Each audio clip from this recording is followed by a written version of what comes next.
Bertanda tangan Sekretaris Kemenpora Gatot S. Dewabroto, surat pribadi ini meminta Roy Suryo mengembalikan 3.226 barang milik negara selepas dari jabatan Menpora Kabinet Indonesia Bersatu Jilid 2. Lalu ada lensa Nikon. Lensa kamera Nikon ya, 94 juta.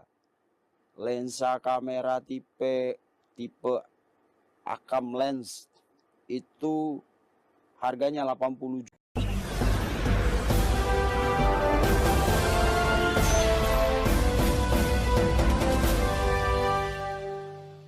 Berikut ini beberapa kontroversi yang pernah dilakukan oleh Roy Suryo yang kini menjadi tersangka kasus penistaan agama. Salah lirik lagu Indonesia Raya. Pada Agustus 2013, Roy Suryo menonton pertandingan di Stadion Maguwo, Sleman, Yogyakarta. Namun, saat itu suasana di dalam stadion sempat terjadi kericuhan. Untuk menenangkan suasana, ia mengajak supporter menyanyikan lagu Indonesia Raya.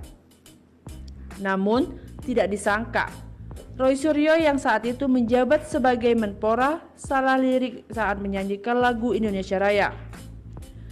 Lirik yang seharusnya "Di sanalah aku berdiri" dilantunkan menjadi "Di sanalah tanah airku". Atas kejadian itu, ia mendapat berbagai komentar dari netizen. Sindir pawang hujan.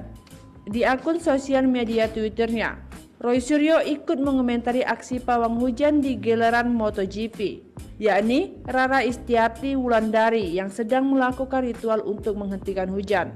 Mantan Menpora ini ikut nimbrung dengan menuliskan cuitan yang berisi, "Ini juga lucu, lebih dirasakan rakyat.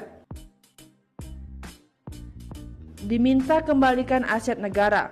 Buntut dari kasus belanja perabotan rumah tangga oleh Kemenpora, Roy Suryo disuruh mengembalikan aset negara sebanyak 3.226 barang.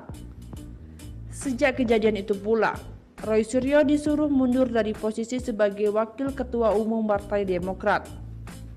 Salah naik pesawat. Roy Suryo pernah salah naik pesawat, lantaran ia salah melihat jadwal. Dari seharusnya berangkat jam 06.15 waktu Indonesia Barat, namun ia berangkat pada pukul 07.45 waktu Indonesia Barat. Kesalahan Roy Suryo menaiki pesawat itu membuat kegaduhan para penumpang pesawat Lion Air saat itu. Pakar telematika yang diragukan. Ruby Z Alamsyah menyatakan keraguannya terhadap kemampuan Roy Suryo menjadi seorang pakar telematika. Keraguan tersebut disampaikan oleh Ruby Z Alamsyah yang merupakan digital forensik analis atas kesaksiannya pada sidang kasus Marcella Zalianty dan Ananda. Ruby mengatakan bahwa Roy Suryo tidak memiliki standar operasional sebagai seorang ahli telematika. Menurutnya, hasil analisis Roy Suryo tidak valid dan tidak berkualitas untuk dijadikan barang bukti dalam kasus Ananda Mikola. Kelebihan bagasi kabin. Selain pernah salah naik pesawat, ternyata Roy Suryo juga pernah melakukan pelanggaran aturan muatan bagasi kabin. Pada saat ingin melakukan penerbangan dari Yogyakarta ke Jakarta, pada tanggal 20 Oktober 2013, Roy Suryo membawa 6 tas ke kabin pesawat, padahal aturannya hanya boleh membawa 2 tas. Tak terima julukan Dewa Panci. 2 orang buzzer yakni Kuntadi dan Mas Zoprai dilaporkan oleh Roy Suryo ke Polda Metro Jaya. Hal ini karena Roy Suryo tidak diterima dirinya dijuluki sebagai Dewa Panci. Dirinya merasa telah difitnah oleh 2 orang buzzer tersebut. Potongan video Kemenang.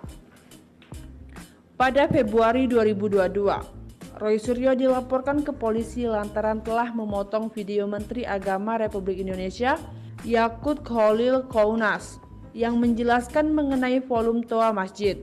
Akibat perbuatannya itu, mantan Menpora ini dilaporkan ke pihak berwajib oleh beberapa elemen masyarakat atas tuduhan membuat kegaduhan di masyarakat.